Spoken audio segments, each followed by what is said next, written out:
नमस्कार, स्वागत है आपका। न्यूज़ को आप देख रहे हैं और मैं हूं आपके साथ लता। और आज अपने इस वीडियो में हम उत्तराखंड के मुख्यमंत्री पुष्कर सिंह धामी के पैतृक जिले यानी कि पिथौरागढ़ जिले की जो 4 विधानसभा सीटें हैं उनका विश्लेषण करने की कोशिश करेंगे और ये जानने की कोशिश करेंगे कि अब तक जो राजनीतिक समीकरण इन 4 सीटों के रहे हैं उस लिहाज से अब जो 2022 में जो चुनाव अभी हुए हैं 14 फरवरी को, उसमें कौन सी पार्टी के नेता जीत रहे हैं या फिर कौन से पार्टी के नेताओं का दबदबा इन अलग अलग सीटों में ज्यादा खासा है। पहले हम बात करेंगे पिथौरागढ़ जिले के डीडीहाट सीट की, जो कि बीजेपी का गढ़ कहलाता है। और आपको बता दूं कि मुख्यमंत्री जो पुष्कर सिंह धामी है उनका पैतृक गांव जो टुंडा गांव है वो भी इसी सीट पर स्थित है। लेकिन फिलहाल इस सीट की अगर हम बात करें तो बीजेपी का गढ़ ये सीट है। 25 सालों से आप सोचिए कि यहाँ पर सिर्फ और सिर्फ बीजेपी के कद्दावर नेता बिशन सिंह चौफाल ही विधायक बनते आए हैं। और कांग्रेस और यूकेडी की अगर हम बात करें, जो कि हालांकि सक्रिय भूमिका में इस सीट पर रहते हैं हमेशा, लेकिन दो बार कर दो बारी से यानी कि कांग्रेस और यूकेडी दूसरे पायदान पर यहाँ पर रहे। यानी कि साफ तौर पर अगर हम ये कहें कि तमाम अन्य पार्टियों ने बहुत ज्यादा कोशिश करी इस सीट को हिलाने की, बीजेपी के कब्जे से हटाने की, लेकिन कांग्रेस पार्टी चाहे हो फिर चाहे वो यूकेडी उत्तराखंड क्रांति दल क्यों ना हो, दूसरे पायदान पर रहे, लेकिन पहले पायदान पर आने की हिमाकत करने का मौका जो है भारतीय जनता पार्टी के चौफाल जी ने यहाँ से नहीं दिया है। और दरअसल यही बड़ी वजह है कि हमने पिछले दिनों ये सुना था कि कांग्रेस आलाकमान या कांग्रेस पार्टी के जो बड़े सीनियर लीडर हैं वो इस बात को लेकर चर्चा कर रहे हैं कि हरीश रावत को इस सीट पर चुनावी मैदान में उतारना चाहिए ताकि बिशन सिंह चौफाल की इस पूरी गद्दी पर सेंध मारी जा सके। लेकिन ऐसा नहीं हुआ। लेकिन सबसे ज्यादा खास बात यह है कि यहाँ पर जो कंपटीशन है वो त्रिकोणीय रहा हमेशा। हालांकि जीत हमेशा बीजेपी की ही हुई, लेकिन दो बार कर एक बार कांग्रेस दूसरे पायदान पर रही तो एक बार यूकेडी यानी कि उत्तराखंड क्रांति दल दूसरे पायदान पर रही है। तो इसीलिए ये अब बेहद ज्यादा दिलचस्प गेम इस सीट पर है कि क्या इस बार भी जिस तरीके से आम आदमी पार्टी इधर मैदान पे है, जिस तरीके से यूकेडी और कांग्रेस पार्टी के नेता पुरजोर कोशिश कर रहे हैं कि इस सीट में जो सेंधमारी करने का लंबे समय से वो कोशिश कर रहे थे वो इस बार कामयाब हो जाए। तो ये देखने वाली बात हालांकि होगी कि बिशन सिंह चौफाल को कांग्रेस या फिर यूकेडी या फिर आम आदमी पार्टी के नेता हिला पाते हैं। और अगर खासतौर पर यहाँ पर हम वोटर्स की बात करें कि क्या जातिगत समीकरण यहाँ पर बनते हैं, क्या सामाजिक समीकरण यहाँ पर बनते हैं, तो यहाँ पर हर वर्ग के लोग रहते हैं। और खासतौर पर जो क्षत्रिय मतदाता है उनकी तादाद इस सीट में ज्यादा है। और ऐसे में जो पिछड़ा समाज, जो पिछड़े वर्ग के जो वोटर्स हैं यहाँ पर, उनका एक तरफा वोट जो है वो इस सीट पर जो भी विधायकी के लिए उठता है उसकी जीत को तय करता है। लेकिन फिलहाल लगभग अगर डीडीहाट सीट की हम बात करें, जो कि मुख्यमंत्री का पैतृक गांव है, जो कि बीजेपी का गढ़ अब से सालों से रहा है उत्तराखंड बनने के बाद से ही, यहाँ पर ये साफ तौर पर माना जा रहा है कि इस बार भी ये संभव है कि भले ही कांग्रेस पार्टी, आम आदमी पार्टी, यूकेडी तमाम मेहनत कर ले, लेकिन भारतीय जनता पार्टी के किले को हिलाना नामुमकिन सा है। और इसीलिए साफ तौर पर डीडीहाट सीट पर जाहिर है ये लगभग माना जा रहा है कि बिशन सिंह चौफाल ही अब की बार एक बार फिर से विधायक बनने जा रहे हैं। तो वहीं इसके अलावा अगर हम पिथौरागढ़ जिले की दूसरी सीट की बात करें, गंगोलीहाट की बात करें, तो लगभग इस सीट पर मिथक जैसी प्रथा रही है। क्योंकि जिस तरीके से हमने आपको गंगोत्री सीट का हाल बताया कि वहां पर ये मिथक रहा है 60 सालों से कि जिस पार्टी का नेता उस गंगोत्री विधानसभा सीट से जीता है उसकी सरकार राज्य में बनी है। लगभग जो वही मिथक है वो गंगोलीहाट सीट पर भी बना हुआ है। क्योंकि यहाँ पर भी एक बार कांग्रेस तो एक बार बीजेपी के विधायक बने हैं,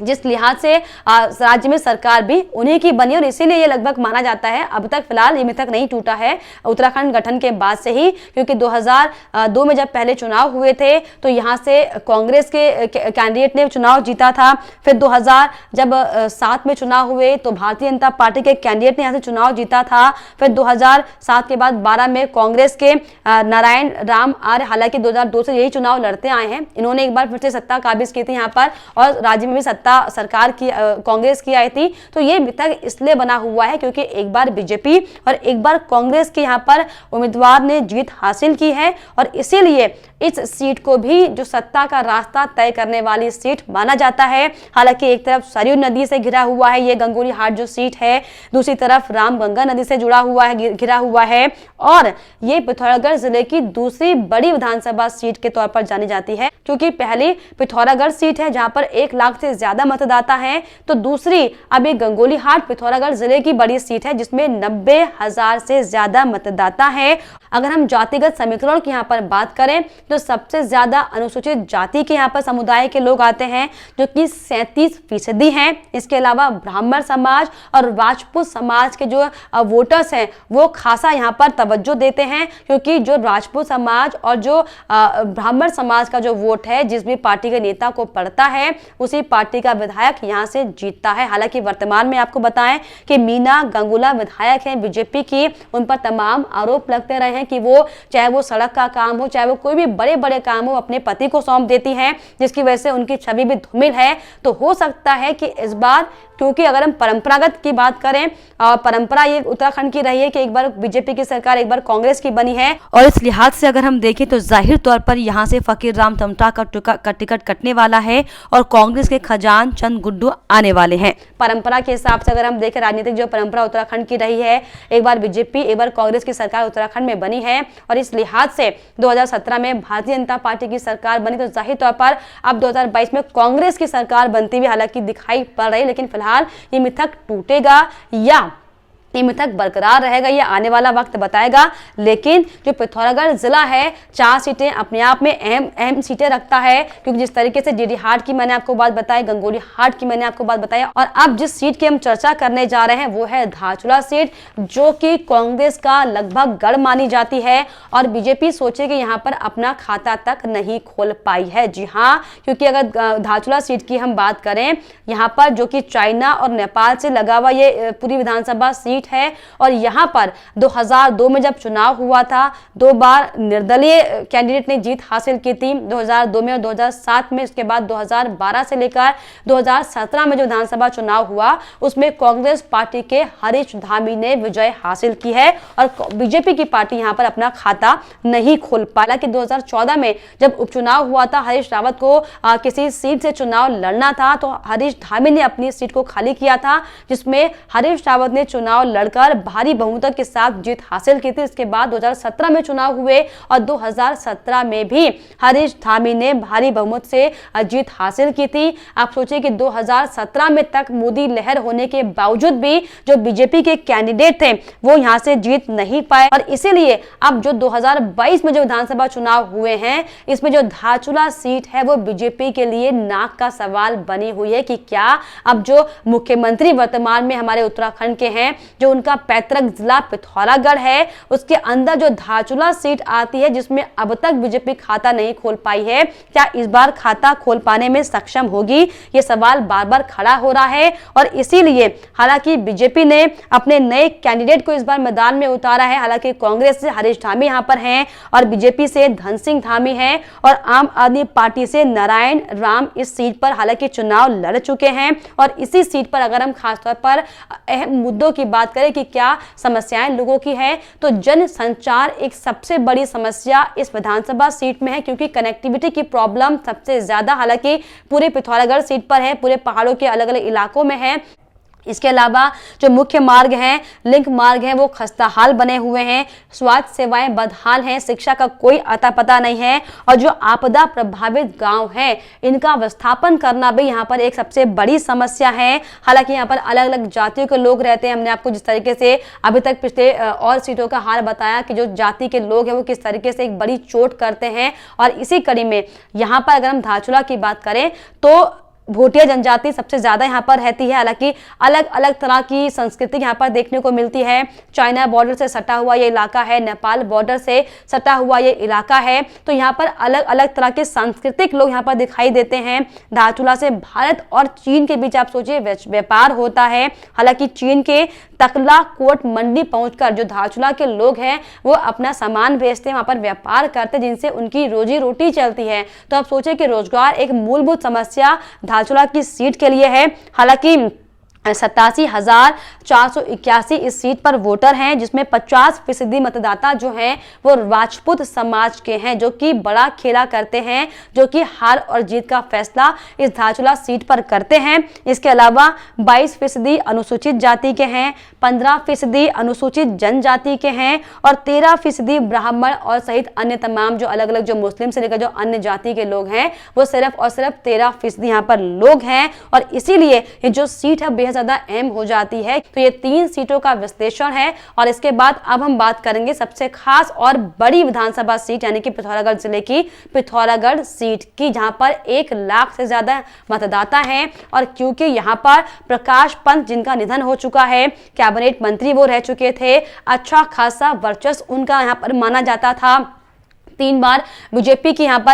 की तरफ से प्रकाश पंत चुने गए और 1 बार कांग्रेस पार्टी के नेता यहां से विधायक बने हैं। इस बार 2022 के चुनाव में कांग्रेस और बीजेपी दोनों ने ही अपने कैंडिडेट इस सीट से बदले हैं, जिसमें कांग्रेस पार्टी ने मयूख महार को चुनावी मैदान में उतारा है, बीजेपी ने श्रीमती चंद्रा पंत को चुनावी मैदान में उतारा। तो वहीं इसके अलावा आम आदमी पार्टी की अगर हम बात करें तो आपसे चंद्र प्रकाश पुड़ेरा चुनावी मैदान में है।